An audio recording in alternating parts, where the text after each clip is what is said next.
नमस्कार आपणको बीबी न्यूज रे स्वागत।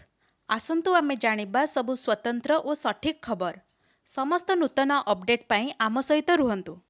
भिन्ने होई अलगा परिवार करिथिबा व्यक्ति को भी मिलिबो आवास योजना रे घर। बापांक ठारो भिन्ने होई अलगा परिवार करिथिबा व्यक्ति को भी मिलिबो आवास योजना रे घर।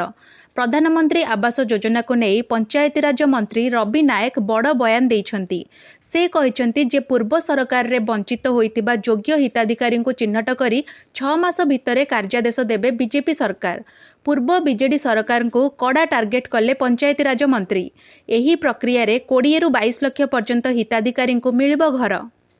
स्मिताराणी हत्याकांडर पर्दाफाश हेबो। जाजपुर जिलार बड़चना माटीरू पूर्व सरकार को कड़ा भाषा समालोचना करिसेंती मुख्यमंत्री मोहन चरण माझी। प्रचुर्य भरा अंचल रे नगड़ा भली गाँ धर्मशालार स्मिताराणी हत्याकांड विकास आଳରେ हरिलुट प्रसंग उठाई मुख्यमंत्री आज विरोधी को टार्गेट करिसेंती। जाजपुर हेउची प्राचुर्यर जिला। एही प्राचुर्य को किंतु जनतांक विकास रे व्यवहार करा जाय नाही। 24 वर्षर पूर्वतन सरकार ताहा नकरी केवल निजर समृद्धि करिसेंती। तिनी परिवार जाजपुर जिला को लुटिछंती। जाजपुर जिला बड़चना ब्लॉक रो बुढ़ा केन्दुआरे बीजेपीर सदस्यता संग्रह अभियान रे जोगदेई मुख्यमंत्री मोहन चरण माझी आज एभली ढंगरे पूर्वतन नवीन सरकार और जिलार बीजेडी नेतामानक उपरे बर्षिछंती। मिथुन को दादा साहेब फाल्के पुरस्कार। बॉलीवुड अभिनेता मिथुन चक्रवर्ती को दादा साहेब फाल्के पुरस्कार मिली। केंद्रमंत्री अश्विनी वैष्णव यही घोषणा करिसेंती। हिंदी सिनेमा जगत रे तांकर अतुलनीय अवदान पाई तांको एही सम्मान प्रदान करा जायछि। अश्विनी वैष्णव माइक्रोब्लॉगिंग साइट एक्स रे एक पोस्ट करी एही सूचना देइछंती। से तांको पोस्ट रे उल्लेख करिसेंती जे मु एहा घोषणा कला बेले गौरवान्वित अनुभव करुछि जे हिंदी सिनेमा जगत रे अतुलनीय अवदान पाई अभिनेता मिथुन चक्रवर्ती को विचारक माने दादा साहेब फाल्के पुरस्कार देबाको निर्णय नेइछंती। तांकु एही सम्मान रे 70तम जातीय फिल्म पुरस्कार उत्सव रे अक्टोबर 8 तारिख रे सम्मानित कराजिबो। महाराष्ट्र रे गाई को राज्यमाता मान्यता देले एकनाथ सरकार। महाराष्ट्र विधानसभा निर्वाचन पूर्वरु एकनाथ शिंदे सरकार एक बड़ निष्पत्ति नेइछंती। सरकार गाई को राज्यमातार मान्यता देइछंती। एनेई महायुति सरकार घोषणा करिछंती। सोमवार अनुष्ठित कैबिनेट बैठक रे सरकार एही निष्पत्ति नेइछंती। निर्वाचन पूर्वरु शिंदे सरकारक एहा एक बड़ निष्पत्ति बोली विवेचना करा जाउछि। वैदिक कालरू भारतीय धर्म और संस्कृति रे गाईर सम्माननीय भूमिका रही आसीछि। पुणी मानव खाद्य रे गाई क्षीरर उपयोगिता, आयुर्वेद औषध, पंचगव्य चिकित्सा प्रणाली एवं जैविक कृषि प्रणाली रे देशी गोबर और गोमूत्रर गुरुत्वपूर्ण स्थान को दृष्टि रे रखी देशी गाई माननकु राज्यमाता गोमाता घोषणा करने अनुमोदन मिली। महाराष्ट्र उपमुख्यमंत्री देवेंद्र फडणवीस कहिसंती देशी गाई आम कृषक माननक पई एक वरदान। तेणु आमे तांकु एही राज्यमाता मान्यता देबाकू निष्पत्ति नेइछु। देशी गाई मानकर रक्षणाबेक्षण और खाद्य पाई आमे साहाय्य करबाकू निष्पत्ति नेइछु। बांग्लादेश रे दुर्गा पूजा न मनाइबाकू हिंदू को कठोरपंथी धमक। अशांत बांग्लादेश।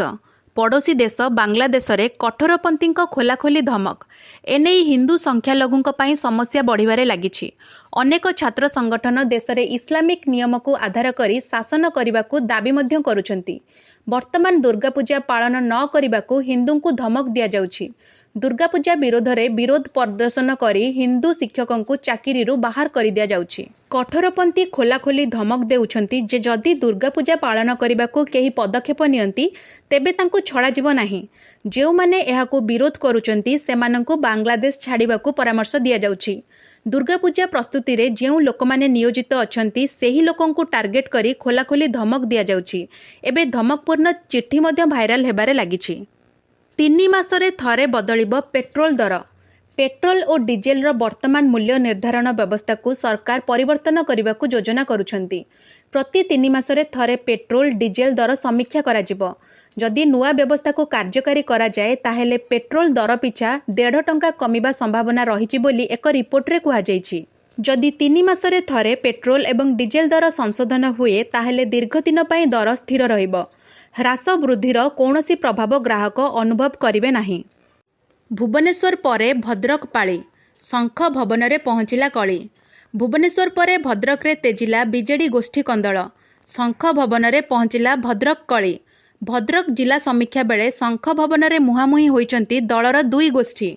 ସ୍ଥିତି ଏମିତି ହେଲା ଯେ ଗୋଟିଏ ଗୋଷ୍ଠୀ ବୈଠକ ବର୍ଜନ କରି ବାହାରକୁ ପଳାଇ ଆସିଥିଲା ବେଳେ ପରେ ବବି ଦାସ ସେମାନଙ୍କୁ ବୁଝାବୁଝି କରି ପୁଣି ବୈଠକକୁ ଫେରାଇ ନେଉଥିବା ଦେଖିବାକୁ ମିଳିଛି। ତେବେ ପ୍ରତିକ୍ରିୟାରେ ଦଳୀୟ ନେତା କହିଛନ୍ତି, ଘର ଭିତରେ ଏମିତି ହୁଏ, ଆମ ଭିତରେ କୌଣସି ବିବାଦ ନାହିଁ। ସେପଟେ ଭୁବନେଶ୍ୱର ବିଜେଡି କଳି ପରେ ବଡ଼ ଆକ୍ସନ ନେଇଛି ଦଳ। ବିଜେଡି କର୍ପୋରେଟର ଅମରେଶ ଜେନା, ବିରଞ୍ଚି ନାରାୟଣ ମହାସୁପକାରଙ୍କୁ କାରଣ ଦର୍ଶାଅ ନୋଟିସ୍ ଜାରି କରିଛନ୍ତି ଭୁବନେଶ୍ୱର ଜିଲ୍ଲା ବିଜେଡି ସଭାପତି ସୁଶାନ୍ତ ରାଉତ। ଛତୁଆ ବଦଳରେ ଛୁଆଙ୍କୁ ମାଣ୍ଡିଆ, କୁପୋଷଣକୁ ନେଇ ଉପମୁଖ୍ୟମନ୍ତ୍ରୀଙ୍କ ଉଦ୍ବେଗ। ପିଲାଙ୍କ ପୁଷ୍ଟି ସାଧନ ଲାଗି ରାଜ୍ୟରେ ବର୍ଷ ବର୍ଷ ଧରି ଚାଲିଥିବା ଛତୁଆ ଯୋଜନାରେ ହୋଇପାରେ ବଡ଼ ପରିବର୍ତ୍ତନ। ଛତୁଆ ବଦଳରେ ଆଞ୍ଚଳିକ ଭିତ୍ତିରେ ଉପଲବ୍ଧ ମାଣ୍ଡିଆ ଭଳି ମିଲେଟ୍ ଜାତୀୟ ଖାଦ୍ୟ ଯୋଗାଇ ଦେବାକୁ ଚିନ୍ତା କରୁଛନ୍ତି ରାଜ୍ୟ ସରକାର। ଆଜି ଏଭଳି ସୂଚନା ଦେଇଛନ୍ତି ଉପମୁଖ୍ୟମନ୍ତ୍ରୀ ପ୍ରଭାତୀ ପରିଡ଼ା। ଛତୁଆର ମାନକୁ ନେଇ ସବୁବେଳେ ବିବାଦ ଏବଂ ନିକଟରେ ବିଧାନସଭାରେ ବି ଏହାକୁ ନେଇ ଗଭୀର ଉଦ୍ବେଗ ପ୍ରକାଶ ପାଇଥିଲା। ମା ଓ ଶିଶୁଙ୍କୁ ମିଳୁଥିବା ଛତୁଆର ମାନକୁ ନେଇ ଖୋଦ୍ ଉପମୁଖ୍ୟମନ୍ତ୍ରୀଙ୍କ ଗଭୀର ଉଦ୍ବେଗ। ପୋଷଣ ମାସ ପାଳନ ବେଳେ ଅପପୁଷ୍ଟିର ଶିକାର ପିଲାଙ୍କ ପୋଷଣ ବୃଦ୍ଧି ପାଇଁ ଅଙ୍ଗନବାଡ଼ି ସୁପରଭାଇଜରଙ୍କୁ ପରାମର୍ଶ। ତିରୁପତି ଲଡୁ ବିବାଦ, ରାଜ୍ୟ ସରକାରଙ୍କୁ ଭର୍ତ୍ସନା କଲେ ସୁପ୍ରିମକୋର୍ଟ। ଥମୁନି ତିରୁପତି ଲଡୁ ବିବାଦ। ଆଜି ଏହି ବିବାଦ ସହ ଜଡ଼ିତ ପିଟିସନର ଶୁଣାଣି କରିଛନ୍ତି ସୁପ୍ରିମକୋର୍ଟ। କୋର୍ଟ କହିଛନ୍ତି, ଭଗବାନଙ୍କୁ ରାଜନୀତିରୁ ଦୂରେଇ ରଖନ୍ତୁ। ସୁପ୍ରିମକୋର୍ଟଙ୍କ ଏକ 2 ଜଣିଆ ଖଣ୍ଡପୀଠ ଶୁଣାଣି ବେଳେ ଏହି ମନ୍ତବ୍ୟ ଦେଇଛନ୍ତି। ଏଥିସହ ଆନ୍ଧ୍ରପ୍ରଦେଶ ସରକାରଙ୍କ ପକ୍ଷରୁ ଲଢ଼ୁଥିବା ଓକିଲ ମୁକୁଲ ରୋହତାଗୀଙ୍କୁ ପ୍ରଶ୍ନବାଣରେ ଘାଇଲା କରିଛନ୍ତି। ଜଷ୍ଟିସ୍ ବି.ଆର୍. ଗୱାଇ ଏବଂ କେ.ଭି. ବିଶ୍ୱନାଥଙ୍କୁ ନେଇ ଗଠିତ ବେଞ୍ଚ ଆବେଦନର ଶୁଣାଣି କରିଛନ୍ତି। ଆନ୍ଧ୍ରପ୍ରଦେଶ ସରକାରଙ୍କ ପକ୍ଷରୁ ଲଢ଼ୁଥିବା ଓକିଲ ମୁକୁଲ ରୋହତାଗୀଙ୍କୁ ଜଷ୍ଟିସ୍ ବି.ଆର୍. ଗୱାଇ କହିଛନ୍ତି, ଯେତେବେଳେ ଆପଣ ଏକ ସାମ୍ବିଧାନିକ ପଦରେ ଅଛନ୍ତି, ଆପଣଙ୍କଠାରୁ ଏହା ଆଶା କରାଯାଏ ଯେ ଭଗବାନଙ୍କୁ ରାଜନୀତିଠାରୁ ଦୂରେଇ ରଖନ୍ତୁ। ସେୟାର ବଜାରରେ ବଡ଼ ଧରଣର ହ୍ରାସ, 1272 ପଏଣ୍ଟ କମିଲା ସେନ୍ସେକ୍ସ। ସୋମବାର ଭାରତୀୟ ଷ୍ଟକ୍ ବଜାରରେ ବଡ଼ ଧରଣର ହ୍ରାସ ଦେଖିବାକୁ ମିଳିଛି।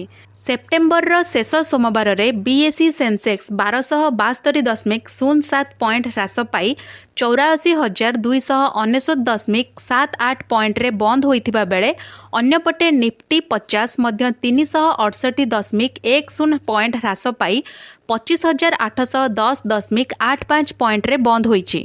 କ୍ରମାଗତ ଦ୍ୱିତୀୟ ଦିନ ପାଇଁ ସେୟାର ବଜାରରେ ହ୍ରାସ ରେକର୍ଡ କରାଯାଇଛି। ଗତ ସପ୍ତାହର ଶୁକ୍ରବାର ଦିନ ରେକର୍ଡ ସ୍ତରରେ ପହଞ୍ଚିବା ପରେ ବନ୍ଦ ହେବା ବେଳକୁ ସୂଚକାଙ୍କରେ ହ୍ରାସ ଦେଖାଯାଇଥିଲା। ସୋମବାର ଦିନ ସେନ୍ସେକ୍ସର 30ଟି କମ୍ପାନୀ ମଧ୍ୟରୁ ମାତ୍ର 5ଟି କମ୍ପାନୀର ସେୟାର ବୃଦ୍ଧି ପାଇଥିବା ବେଳେ ବାକି 25ଟି କମ୍ପାନୀର ସେୟାର କ୍ଷତି ସହ ବନ୍ଦ ହୋଇଛି। ନିଫ୍ଟିର 50ଟି କମ୍ପାନୀ ମଧ୍ୟରୁ ମାତ୍ର 9ଟି କମ୍ପାନୀର ସେୟାର ସବୁଜ ରଙ୍ଗରେ ବନ୍ଦ ହୋଇଥିବା ବେଳେ 41ଟି କମ୍ପାନୀର ସେୟାର ଲାଲ ରଙ୍ଗରେ ବନ୍ଦ ହୋଇଛି। ଭିଡ଼ିଓଟି ଭଲ ଲାଗିଥିଲେ ଲାଇକ୍, ସେୟାର ଓ ସବସ୍କ୍ରାଇବ୍ କରିବାକୁ ଜମା ବି ଭୁଲିବେନି। ଧନ୍ୟବାଦ।